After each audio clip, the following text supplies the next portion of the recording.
Principally, it has never been my intention coming to Sarawak to make politics or anything like this. Sebuah perjalanan dan petualangan hidup dari seorang aktivis lingkungan yang berakhir tragis setelah dinyatakan menghilang secara misterius di hutan Borneo karena memperjuangkan hutan dan kehidupan suku Dayak. Bruno Manser. Ya, nama ini mungkin jarang terdengar di telinga kita. Namun siapa sangka, nama Bruno Manser adalah nama yang paling dikenal di Kepulauan Borneo, atau lebih tepatnya di Sarawak. Nama Bruno Manser sendiri sangat disanjung di Sarawak karena tindakan Bruno Manser yang pernah memperjuangkan nasib sebuah suku yang bernama Penan di sana. Fakta menariknya, Bruno Manser ini sendiri bukan orang asli yang berkewarganegaraan Malaysia, melainkan dia adalah seorang aktivis yang berasal dari Switzerland. Karena keberanian dan perjuangan hidup Bruno Manser untuk memperjuangkan nasib suku pribumi Penan ini, maka dia mendapat julukan yaitu lebih Penan daripada orang Penan sendiri.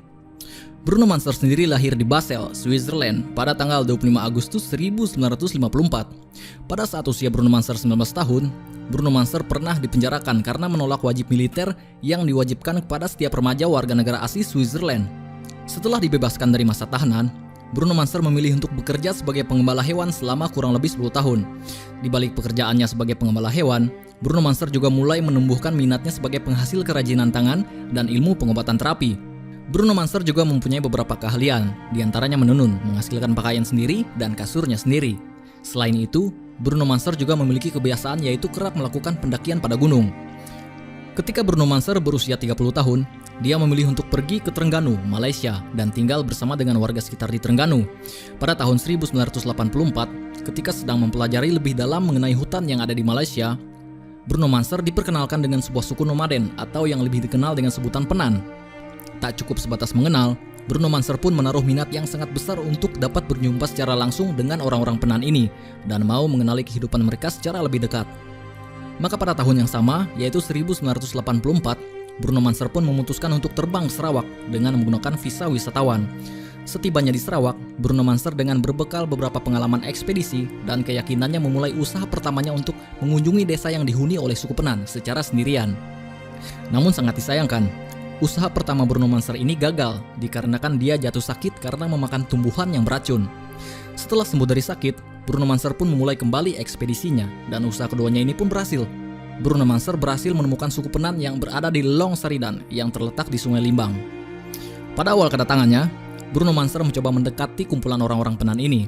Namun kedatangannya justru tidak terlalu disukai oleh orang-orang dari suku Penan, dan orang dari suku Penan hanya mengabaikannya begitu saja. Setelah berminggu-minggu hidup bersama orang Penan, secara perlahan orang Penan mulai menerima kehadiran Bruno Manser. Namun kehidupan Bruno Manser bersama orang-orang Penan ini tidaklah mudah, dikarenakan orang Penan hidup bergantung dari hasil hutan dan hasil berburu. Hal ini membuat Bruno Manser perlu belajar bagaimana caranya agar bisa hidup seperti orang Penan. Tak sampai di situ, keadaan pun menjadi semakin sulit karena Bruno Manser tidak memahami bahasa suku Penan dan begitu juga sebaliknya. Namun setelah semakin lama tinggal bersama orang Penan, Bruno Manser mulai merasa senang hidup bersama di kalangan suku Penan ini. Bahkan dia pun sudah mahir berburu, memancing, dan memakai pakaian seperti yang digunakan oleh suku Penan. Karena kepribadian yang sangat baik hati, orang Penan pun mulai senang dengan kehadiran Bruno Manser, sampai-sampai mereka memberikan gelar Bruno Manser sebagai Laki Penan. Tak sampai di situ, ketua suku Penan yaitu Along Sega juga sudah menganggap Bruno Manser seperti keluarganya sendiri.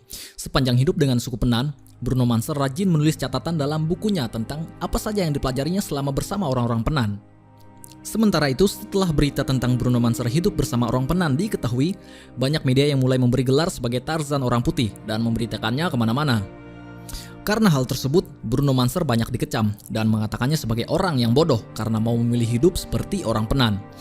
Ketika hidup dengan suku Penan ini, Bruno Manser mulai sadar bahwa Penan sangat terganggu dengan aktivitas penebangan hutan yang dilakukan di hutan-hutan Sarawak. Aktivitas penebangan pohon ilegal ini menyebabkan air sungai yang digunakan oleh Penan menjadi tercemar. Tidak sampai di situ, jumlah hewan buruan suku Penan pun menurun akibat habitat yang habis dirusak. Melihat hal itu, Bruno Manser dan Along Sega yang merupakan orang asli Penan mulai mengajarkan orang-orang Penan bagaimana caranya untuk membuat penghalang jalan untuk menghalangi truk-truk kayu yang akan melintas daripada terus merusak hutan mereka.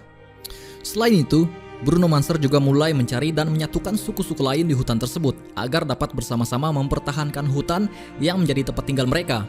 Bruno Manser di sini sudah dianggap seperti ketua yang mengatur segala strategi dan musyawarah antar suku-suku yang berlainan ini. Tindakannya ini tentunya tidak disukai oleh beberapa pihak berkepentingan yang mengatur aktivitas penebangan hutan ilegal ini, sehingga dilakukan sayembara bagi siapa saja yang dapat menangkap Bruno Manser akan diberikan hadiah ratusan ribu ringgit Malaysia. Ironisnya, Bruno Manser ini tidak dapat tinggal lebih lama di Malaysia karena visa wisatawannya sudah berakhir dan jatuh tempo pada tahun 1983. Keputusan berat untuk kembali ke tanah airnya pun terpaksa dibuat dikarenakan ada kabar tentang ibu dan bapaknya yang jatuh sakit. Walaupun sudah pulang ke Switzerland, perjuangan Bruno Manser untuk membantu suku Penan melawan aktivitas penebangan liar ini pun masih belum berakhir, karena Bruno Manser hampir setiap tahun datang ke Sarawak untuk memberikan bantuan kepada suku tersebut. Dalam hal ini, Bruno Manser juga memiliki kebiasaan yaitu memasuki kawasan-kawasan perbatasan negara secara diam-diam, seperti Brunei dan Kalimantan di Indonesia. Pada tanggal 17 Juli 1991, saat sedang terjadi puncak G7 ke-17, Bruno Manser memanjat naik ke sebuah tiang lampu setinggi 30 kaki. Setelah sampai di puncak, Bruno Manser membuka spanduk yang berisikan pesan tentang keadaan hutan hujan Sarawak. Tujuannya tidak lain hanyalah ingin membuka mata masyarakat untuk mengetahui nasib suku Penan yang dianaktirikan karena kerusakan hutan akibat penebangan liar yang dilakukan secara ilegal oleh orang-orang yang tidak bertanggung jawab. Kemudian pada tahun 1991, Bruno Manser mendirikan Bruno Manser Foundation yang adalah sebuah dana yang dirancangkan untuk membantu memulihkan hutan hujan dan penduduk pribumi yang ada di Sarawak. Bruno Manser mengumpulkan segala dana yayasan ini dari rumahnya di Switzerland. Selain mendapatkan perhatian dari banyak media, perjuangannya itu juga menjadi masalah bagi Ketua Menteri Sarawak waktu itu. Keadaan ini memaksa Ketua Menteri Sarawak waktu itu secara terbuka menyampaikan agar orang luar tidak ikut campur dalam hal-hal yang terjadi di Sarawak. Bruno Manser juga pernah beberapa kali membuat tawaran untuk bekerja sama dengan pihak dalam negeri Sarawak dalam memperjuangkan suku Penan, namun malangnya surat yang dikirimkan tidak pernah mendapatkan balasan. Pada tahun 1999, beliau secara diam-diam telah masuk ke kota Kuching, Malaysia, dan kehadirannya tidak disadari polisi karena telah mencukur kumis dan jenggotnya dan memakai baju sut. Bruno Manser sendiri telah menyewa para penerjun payung untuk mendarat di rumah Taib Mahmud waktu hari raya dan memberikan sebuah kambing mainan sebagai tawaran perdamaian. Akibat tindakannya ini, Bruno Manser dipenjarakan dan dikembalikan ke kampung halamannya di Switzerland. Walau bagaimanapun, tindakannya ini membuat perhatian yang menarik dari berbagai pihak saluran TV ternama, seperti National Geographic yang mulai membuat liputan. Bruno Manser sadar bahwa perjuangannya semakin melemah apabila suku Penan terpaksa menjual tanah mereka kepada pihak penebangan pohon dan pembukaan lahan karena masalah keuangan. Pada tahun 2000, Bruno Manser mencoba untuk masuk ke Sarawak sekali lagi melalui Kalimantan. Tidak ada yang menyangka bahwa inilah terakhir kali Bruno Manser memasuki Sarawak sebelum hilang secara misterius. Pada Februari tahun 2000, Bruno Manser dan Paleo, seorang laki-laki dari suku Penan, telah memulai perjalanan mereka ke Sarawak. Dalam perjalanannya, mereka juga turut ditemani oleh John Queensley yang merupakan setia usaha Bruno Manser Foundation dan sekumpulan kru pengembaraan. Tapi untuk selanjutnya hanya Bruno Manser dan Paleo beserta anak laki-lakinya saja yang meneruskan perjalanan dari Kalimantan menuju Sarawak, yang kira-kira memakan waktu sekitar 2 minggu berjalan kaki dengan mendaki gunung dan menaiki perahu.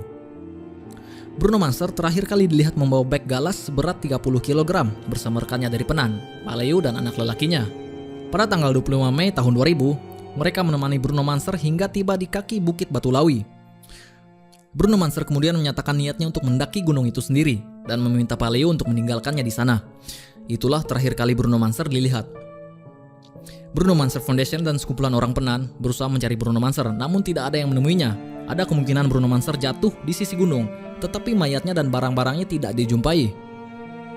Setelah ekspedisi pencarian tidak membuahkan hasil, maka Mahkamah Sivil di Switzerland mengisyaratkan untuk memberhentikan pencarian dan menetapkan Bruno Manser meninggal secara sah pada 10 Maret 2005. Penyebab menghilangnya Bruno Manser di hutan Batu Lawi Borneo sampai sekarang masih menjadi misteri.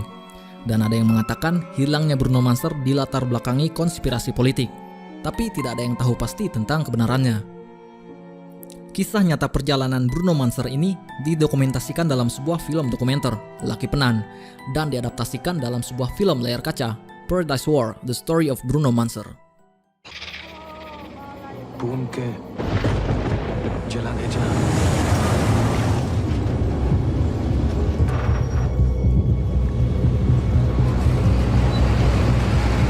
You have to kill us! There's a price on your head. You're wanted dead or alive.